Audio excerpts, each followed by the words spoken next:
Taxing and spending. New Jersey Governor Phil Murphy unveiled a bigger budget during his budget address in Trenton today. Some residents could soon feel the squeeze on their wallets. Eyewitness News reporter Cleve Bryan is live in Trenton with the facts and figures from the budget address. Hi, Cleve. Hi. Last year, Governor Phil Murphy found out that just because your own party is in the State House, that doesn't mean that your budget just goes through. In fact, they almost had a government shutdown last year. Now asking for $1 billion more in spending. Murphy is also showing where he can make some cuts. We need to be stronger and fairer. Delivering his second annual budget address, New Jersey Governor Phil Murphy is trying some new tactics as well as reviving an old one.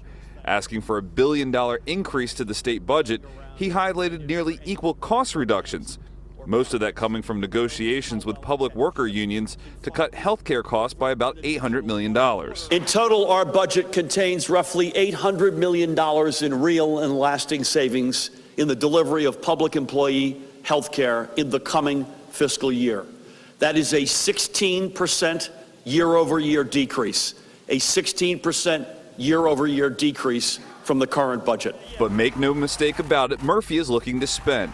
He wants to increase school aid, more money for New Jersey Transit, and a number of social programs popular with his progressive base.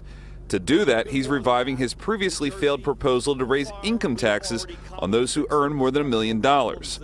Republicans and moderate Democrats prefer more drastic spending cuts to increasing any taxes. Unfortunately, this governor forgot to speak to the taxpayers. Who he was speaking to were special interests. If Governor Murphy was talking to the average taxpayer, he would have told him that he was raising the cost of government again in a state that's already unaffordable. Now, Murphy, throughout his speech, made references to the previous administration, the Christie administration, and did not like many of those policies. But one thing that he is continuing is to increase the amount of money that the state is contributing to the public pension fund. In Trenton, Cleve Bryan, CBS 3 Eyewitness News.